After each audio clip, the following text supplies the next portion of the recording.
Hello guys, welcome back to the video. आज इस video में हम जानने वाले हैं कि बैकलिंक्स क्या है। तो इससे पहले मैं बता दूं कि आज से मैं एक बैकलिंक्स की वीडियो सीरीज स्टार्ट करने वाला हूं, जिसमें बैकलिंक्स की हर चीज़ आपको बताई जाएगी। मतलब कि बैकलिंक्स कितने प्रकार की होती है, किसी वेबसाइट से कैसे बैकलिंक्स ली जा सकती है, like web 2.0, question answer forum से बैकलिंक वगैरह जो भी हैं, वो सारी बैकलिंक्स के बारे में आपको बताने वाला हूँ मैं। तो वो पूरी वीडियो सीरीज आज से स्टार्ट करेंगे अपन। गाइस, आज का टॉपिक है बैकलिंक्स क्या हैं और ये ब्लॉग या एसईओ के लिए क्यों ज़रूरी है। गाइस, मैं बता दूँ कि बैकलिंक्स जो होती है वो आपकी एक तरह से आगे बढ़ते हुए जानते हैं कि बैकलिंक्स क्या है और ये ब्लॉग और एसईओ के लिए क्या ज़रूरी है। गाइज, आपने देखा होगा कि बहुत बार ये मतलब कि जो ब्लॉगर्स होते हैं, जो न्यू बायर्स होते हैं, वो ग्रुप्स वगैरह में पोस्ट करते हैं कि भाई बैकलिंक्स क्या होती है, डू फॉलो बैकलिंक्स क्या होती है, नो फॉलो बैकलिंक्स क्या होती है वगैरह। बहुत सारे क्वेश्चन उनके होते हैं। कंटेंट अगर किंग होता है तो बैकलिंक्स जो होती है वो आपकी एक तरह से क्वीन होती है। तो उसी प्रकार से अब बैकलिंक्स को एक सिंपल वर्ड में कहें तो हिंदी में help.com करके कोई साइट है।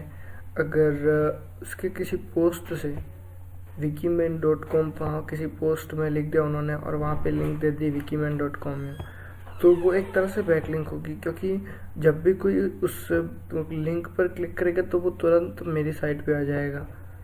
ठीक है गाइस, तो इसे बैकलिंक्स कहते हैं। अगर इन शॉर्ट में कहूँ तो बैकलिंक्स वो एक्सटर्नल लिंक होती है जो किसी और साइट से आपकी साइट पर आती है, उसे बैकलिंक्स कहते हैं इन शॉर्ट में। ठीक है गाइस, अब जानते हैं बैकलिंक्स कितने प्रकार की होती है। ठीक है गाइस, तो उसके लिए अपन चलते हैं। नोटपैड की फाइलें मैंने बनाई ऑलरेडी, तो आज हम इसमें सीखने वाले व्हाट आर बैकलिंक्स, जो मैंने अभी बता दिया आपको। अब अपन सीखने वाले बैकलिंक्स कितने तरह की होती है, बैकलिंक्स कितने तरह की होती है। ठीक है गाइस, तो बैकलिंक्स यूजुअली 8 तरीके की होती है total. Internal links, external links, link juice, anchor link, low quality links, high quality links, no follow link, do follow link. ठीक है गाइस, अब जानने वाला इसको एक स्टार्ट से, मतलब कि लिंक, जैसे मैंने बताया लिंक जूस, तो लिंक जूस कहाँ से कैसे होता है वो जानते हैं अपन। तो सबसे पहले स्टार्ट करते हैं बैकलिंक किस तरह की होती है। तो बैकलिंक्स 8 प्रकार की होती है टोटल। उसमें से सबसे फर्स्ट है इंटरनल लिंक्स। इंटरनल लिंक्स वो लिंक्स होती हैं जो हम अपनी ही वेबसाइट से किसी पोस्ट में, यानी कि किसी दूसरी पोस्ट को या पेज को जो लिंक होती है वो ऐड करते हैं अपने पोस्ट में। ठीक है, तो उसे इंटरनल लिंक्स कहते हैं। अब ये कैसे, तो उसके लिए अपन ब्राउज़र में चलते हैं और जानते हैं इंटरनल किस प्रकार की हो सकते हैं। तो गाइस, जब मैं विकीमैन पर ऑलरेडी हूँ, तो यहाँ पे मेरा कोई एक पोस्ट ओपन करते हैं, जैसे ओपन करते हैं अपन ये वाला पोस्ट। जैसे मैंने ये पोस्ट ओपन किया, तो इस पोस्ट में लास्ट में जाएंगे तो आप ये 3 लिंक दी हुई है, ये भी पड़ेगा 1, 2 और 3। ठीक है गाइस, अब इंटरनल लिंक्स, तो ये मैंने एक पोस्ट है मेरी, एक पोस्ट की है मैंने, उस पोस्ट में मैंने दूसरे पोस्ट की लिंक दी है। जैसे ये पोस्ट है, अगर मैं इस पर क्लिक करूँगा तो वो डायरेक्टली न्यू विंडो में ओपन हो जाएगी। जैसे ये देखो गाइस, विकीमैन। ठीक है गाइस, तो एक तरह से इसे इंटरनल लिंक्स कहते हैं, क्योंकि ये अपने ही वेबसाइट की पोस्ट में दूसरी पोस्ट का लिंक लगा हुआ है। ऐसा वापस चलते हैं और सेकंड लिंक्स के बारे में जाते हैं। सेकंड लिंक्स है एक्सटर्नल लिंक्स। एक्सटर्नल लिंक्स वो लिंक्स होती है जो हम अपनी पोस्ट में किसी अदर साइट का लिंक ऐड करते हैं। एक वेबसाइट्स और है जहाँ से मुझे एक्सटर्नल लिंक्स दी हुई है। जैसे यहाँ पे अगर मैं क्लिक करता हूँ तो वो मेरी वेबसाइट ओपन होती है wikiman.com। ठीक है, देखना है या सीट, तो इसे एक तरह से एक्सटर्नल लिंक कह सकते हैं। मतलब कि किसी ये दूसरी वेबसाइट है, इस वेबसाइट से मैं अपनी एक दूसरी वेबसाइट, मतलब कि जैसे कि ये मेरी memorizeWeb.com मेरी मान लो, ठीक है, और विकीमेंट आपकी मान लो। तो मैं अपनी साइट से किसी आपकी साइट को बैकलिंक देना चाहता हूँ, एक्सटर्नल बैकलिंक जिसे कहते हैं अपन। तो वो अगर बैकलिंक में देना चाहता हूँ तो मैं आपकी किसी साइट का पोस्ट या पेज जो ऐड करना चाहता हूँ वो मैं ले लूँगा और ऐड कर लूँगा और यहाँ पे लिंक दे दूँगा। जैसे ही वो क्लिक करेगा तो वो आपकी वेबसाइट विजिट कर लेगा, तुरंत ही वो पोस्ट या पेज ओपन हो जाएगा। तो उसे एक तरह से एक्सटर्नल लिंक कहता है। ठीक है गाइज, मेक श्योर एक्सटर्नल और इंटरनल लिंक्स आपको समझ होगी। अब अपन थर्ड नंबर पे चलते हैं। थर्ड नंबर पे लिंक जूस। लिंक जूस मतलब कि जब आप किसी वेबसाइट का पेज या पोस्ट को ऊपर हाइपर लिंक से लिंक करते हैं तो गूगल बोट्स जो होता है वो उस लिंक्स को फॉलो करता है। गूगल बोट जो होता है वो उस लिंक्स को फॉलो करता है और एक लिंक जूस पास करता है। और वो लिंक जूस जो है वो आर्टिकल की रैंकिंग को तो बढ़ाता ही और साथ में वेबसाइट की डोमेन और वेबसाइट की जो डोमेन अथॉरिटी है वो भी बढ़ाता है। अब कैसे लिंक जूस क्या होता है वो भी देख लो।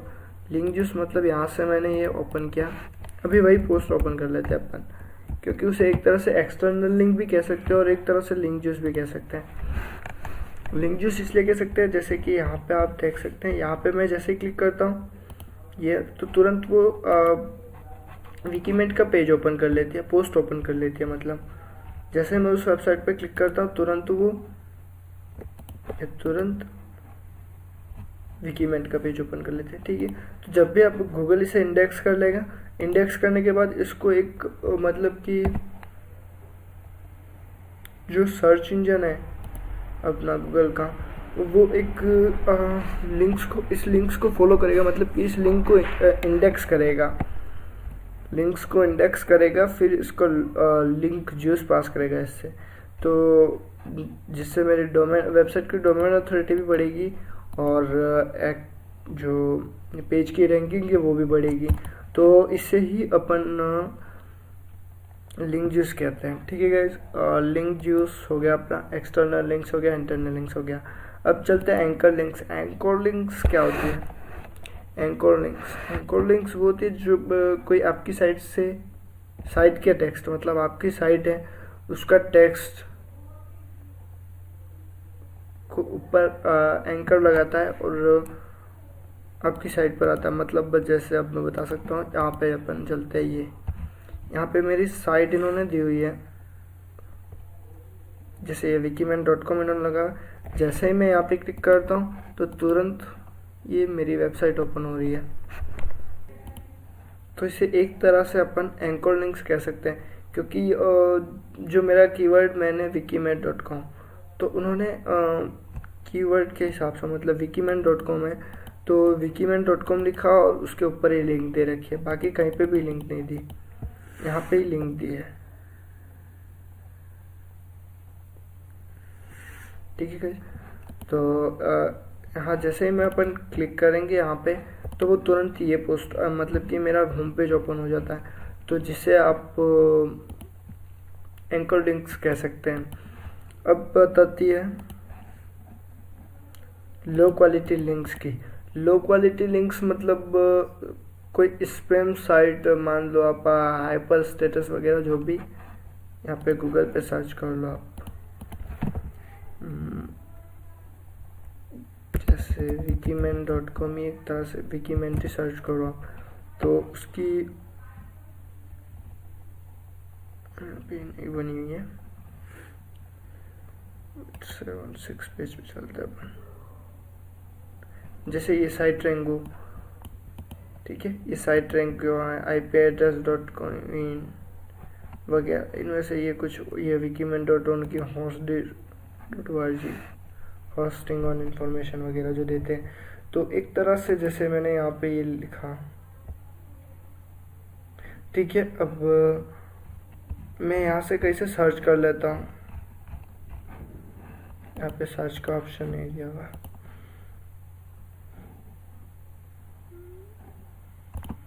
यहाँ पे शायद दिया होगा।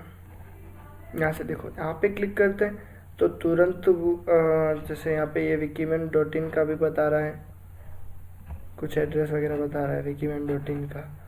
तो अगर मैं यहाँ से सर्च कर लेता हूँ तो वो एक तरह से स्पैम माना जाता है। जो लो क्वालिटी का लिंक्स होता है, ठीक है। तो लो क्वालिटी लिंक्स इसे कहते हैं, मतलब कि जब कोई स्पैम साइट्स होती है या कोई ट्रैश फाइल्स वगैरह होती है, हार्वेस्टेड साइट जो भी होती हैं, उनसे आपकी साइट पर आता है कोई। तो जैसे यहाँ पे अभी लिखा हुआ था, अभी आपने देखा होगा कि मैं वापस कर लेते हैं अपन,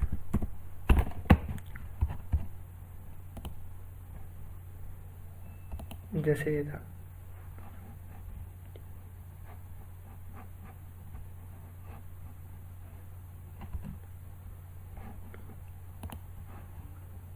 ये रहा। यहाँ से जैसे ये ऑप्शन से कंटिन्यू टू विकीमैन डॉट इन, जैसे यहाँ से कोई मेरी साइट पे आता है तो ये एक तरह से लो क्वालिटी लिंक मानी जाती है, ठीक है गाइज। तो लो क्वालिटी लिंक इसे कहते हैं। उसके बाद है high quality links. High quality links मतलब किसी वेबसाइट्स जिसका DAPA हाई हो, memorizeWeb.com, यहाँ से मुझे लिंक मिली हुई है, ये वाले विकीमेंट, यहाँ से ये देख सकते हैं आप। जैसे मैं इसको ओपन करूँगा वो तुरंत विकीमेंट ओपन हो जाएगा। तो इसे एक तरह से हाई क्वालिटी लिंक कहते हैं। बट अभी जो ये जो memorizeWeb.com है लो क्वालिटी का है। तो अगर इसी का डोमेन अथॉरिटी मतलब कि जो DA और PA जो अगर हाई होता तो इसे एक हाई क्वालिटी लिंक्स कह सकते थे। अभी ये लो क्वालिटी का लिंक्स है क्योंकि इसका DAPA जो है वो मेरी विकीमेंट वेबसाइट से बहुत लो है। तो एक तरह से इसे लो क्वालिटी का बैकलिंक्स भी कह सकते हैं। अगर यही बैकलिंक्स जो है वो मुझे हिंदी में हेल्प या शॉर्ट मी लाउड वगैरह डोमेन से मिलता तो यूजुअली ये मेरे काम का होता और ये हाई क्वालिटी का होता, लाइक सपोर्ट में इंडिया से भी मिल जाता। तो ये मेरे हाई मतलब कि एक तरह से हाई क्वालिटी बैकलिंक्स कहलाते क्योंकि इनका DAPA जो मोस्टली सबसे ज़्यादा है। तो इसे एक तरह से हाई क्वालिटी लिंक्स कहते हैं, मतलब कि जिस वेबसाइट का DAPA या डोमेन का DAPA ज़्यादा हो, हाई हो यूजुअली आपकी वेबसाइट से, तो एक तरह से वो आपकी वेबसाइट के लिए हाई DAPA हाई बैकलिंक्स होती हैं, हाई क्वालिटी की बैकलिंक्स कहलाती हैं। अब जानते हैं नो फॉलो लिंक्स, ठीक है guys. No follow links, no follow link का डायग्राम देखना पड़ेगा।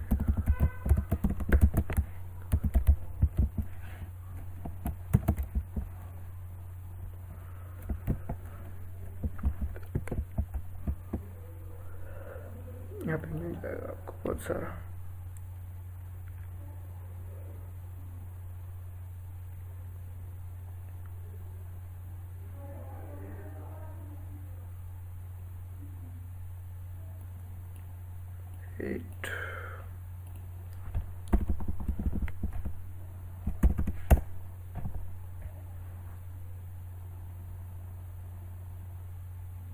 या गाइस ये सबसे बेस्ट तरीका।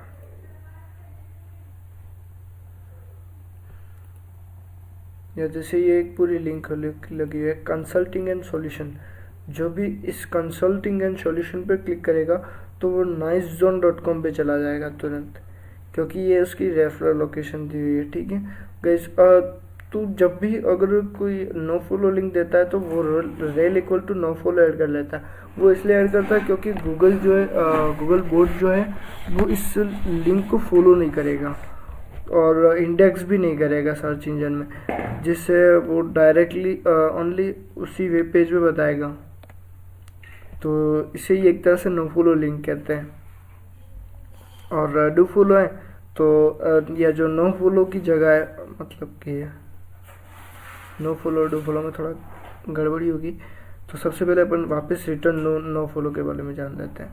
नो फॉलो बैकलिंक्स वो होती है जो गूगल जो सर्च इंजन है वो आपकी साइट्स को मतलब या उस पोस्ट को फॉलो नहीं करेगा, उस लिंक्स को, और इंडेक्स भी नहीं करेगा सर्च इंजन में, ठीक है गाइस। और डू फॉलो होती है तो वो rel REL equal to do follow लगा दिया जाता है और वेबसाइट ये ऐसे कैसे ही रह जाती है। डू फॉलो एट्रीब्यूट लगाते हैं तो जो वेबसाइट मतलब जो गूगल सर्च इंजन है वो उसको फॉलो करता है और उस लिंक को इंडेक्स करता है, जिससे ट्रैफिक ज़्यादा मिलता है। बट अगर नो फॉलो ऐड करते तो वो रेफरल ट्रैफिक मिलता है, डायरेक्ट ट्रैफिक, जो लाइक इस तरह से। अब अगर यहाँ से अगर कोई लिंक ऐड की है मैंने पोस्ट की, अब जैसे ये वर्डप्रेस यूज़र, ठीक है। अब यहाँ पे कोई क्लिक करेगा तो एक्चुअली मैंने यहाँ पे अभी नो फॉलो ऐड नहीं किया हुआ है, डू फॉलो ही है वेबसाइट का। जैसे यहाँ पे देख रहे ये डायरेक्टली मैंने ना ही नो फॉलो दिया हुआ है ना ही डू फॉलो दिया हुआ है, मतलब कि डायरेक्टली है। तो बाय डिफ़ॉल्ट वो डू फॉलो लिंक की हुई, तो इस पोस्ट को मैंने डू फॉलो लिंक दी है। अगर यहाँ पे मैं rel equal to no follow लगा देता तो वो गूगल सर्च इंजन जो है वो इसको इंडेक्स नहीं करता है, डायरेक्टली वो मतलब कि यहीं से मुझे रेफरल ट्रैफिक, मतलब यहाँ से कोई क्लिक करता तो ही मुझे ट्रैफिक मिलता। बट अगर डू फॉलो लगा देते हैं तो जब भी कोई सर्च करता है वर्डप्रेस कौन सी वेबसाइट यूज़ करती है, तो मोस्टली मेरा पेज आ जाएगा रैंकिंग में, फर्स्ट पे, टॉप पे या लास्ट में भी आ जाए, कोई फ़र्क नहीं पड़ता। तो वहाँ से मतलब कि wikiman.com बताएगा, फिर वो सर्च करके इस पोस्ट में आएगा और यहाँ से फिर जाएगा। तो इसे डू फॉलो भी कह सकते हैं, ठीक है। तो ये 8 तरीके थे, जो बैकलिंक्स होती है वो 8 तरह की होती थी। तो ये 8 मैंने बता दी। अब बैकलिंक्स ब्लॉग और एसईओ के लिए क्या ज़रूरी होता है, मेन बात। तो सबसे पहले तो बैकलिंक्स आपकी जितनी ज़्यादा होगी तो उतनी सर्च इंजन जो है वो आपकी साइट को फास्ट इंडेक्स करेगा। फास्ट इंडेक्स कैसे करेगा, तो अब जैसे आपकी और मतलब कि जैसे ये ब्राउज़र पे चलते हुए देखते हैं, जैसे cyberdrifts.com है, ठीक है, साइबरड्रिफ्ट्स और विकीमेंट। अब अगर मैं मोस्टली मेरा 16 DA है और PA 29 वगैरह ऐसा कुछ है, तो ज़्यादातर मेरी पोस्ट जो होती है वो 1-2 मिनट या 5 मिनट में इंडेक्स हो जाती है। अब अगर मैं इसकी मतलब कि साइबरड्रिफ्ट्स की लिंक मेरे किसी पोस्ट में देता हूँ, मैं इस वेबसाइट की लिंक मेरे इस वेबसाइट में किसी पोस्ट में देता हूँ, तो मेक श्योर इसके इंडेक्स होने में टाइम लगेगा। टाइम इसलिए लगेगा क्योंकि साइबरड्रिफ्ट्स का हो सकता है DAPA कम हो, DAPA कम होने की वजह से, बैकलिंक कम होने की वजह से इंडेक्स पर भी फर्क पड़ जाता है। और एक तरह से जो गूगल सर्च इंजन जो होता है वो आपकी वेबसाइट का रिलेशन चेक करता है और आपकी साइट्स का ट्रैफिक किस किस वेबसाइट से आ रहा है वो चेक करता है। इसलिए गूगल सर्च इंजन जो है वो आपकी साइट को फास्ट इंडेक्स करेगा अगर बैकलिंक ज़्यादा होगी तो। और साथ ही सर्च रैंकिंग इम्प्रूव भी होती है इससे। अब वो कैसे, ये भी तो खास बात है। मतलब कि जैसे अगर जैसे इन्होंने दिया हुआ how to create desired android app with Thunkable, ठीक है। अगर ये कीवर्ड अगर कोई सर्च करता है, मान लो अगर इनकी पोस्ट टॉप पे आती है तो इनके बैकलिंक ज़्यादा होंगे। अगर किसी दूसरे की आ रही है तो मेक श्योर कि वो भी किसी दूसरे के आओगे, मतलब तो उसकी बैकलिंक ज़्यादा होगी। जैसे अब यहाँ पे कोई पोस्ट है, जैसे ये रिफॉर्म होस्टिंग का ही है मेरा, रिफॉर्म होस्टिंग रिव्यू, ठीक है। ये मेरा एक पोस्ट का कीवर्ड था। तो देखो गाइस, ये फर्स्ट पे ये है hexhub.com, इसकी 3 या 4 सी कुछ डू फॉलो लिंक इन्होंने बनाई हुई है, ठीक है। तो इसके 2 पोस्ट बता रहे हैं। और ये मेरा एक पोस्ट है wikiman.com जो फर्स्ट से थर्ड पे आ रहा है, फर्स्ट पेज पे 4 पे आ रहा है, क्योंकि मैंने इससे मतलब कि बैकलिंक्स वगैरह मैंने बनाई नहीं है, मुझे बस उसका रिव्यू करना था, मैंने कर दिया। तो गाइस ऐसे ही इसे कहते हैं, मतलब कि जैसे अगर मेरे मान लो रिफॉर्म होस्टिंग रिव्यू इसका hexhub.com जो साइट है उसका DAPA ज़्यादा है मेरे से, तो वो मेरी साइट से ऊपर आएगी। बट अगर बैकलिंक्स में कंपेयर करें तो इस पोस्ट में रिफॉर्म होस्टिंग रिव्यू में मेरे 4 है और उसके 3 है, तो मेरी जो साइट है वो यहाँ पे आती। बट अभी उसके 3 बैकलिंक है और मेरे 2 बैकलिंक है, तो ये फ़र्क डिफरेंस आप देख सकते हैं, इतना बड़ा डिफरेंस हो सकता है। तो गाइस बैकलिंक्स जो है वो बहुत इम्पोर्टेंट है, वो आपके सर्च रैंकिंग जो होती है, सर्च इंजन में जो रैंकिंग होती है आपकी, वो भी उसी से डिफाइन की जाती है। सर्च इंजन जो गूगल सर्च इंजन होता है वो बैकलिंक्स को मोस्ट पावरफुल मानता है गाइस। तो आपको जितना हो सके उतना बैकलिंक्स बनाने ज़रूरी है, ठीक है गाइस।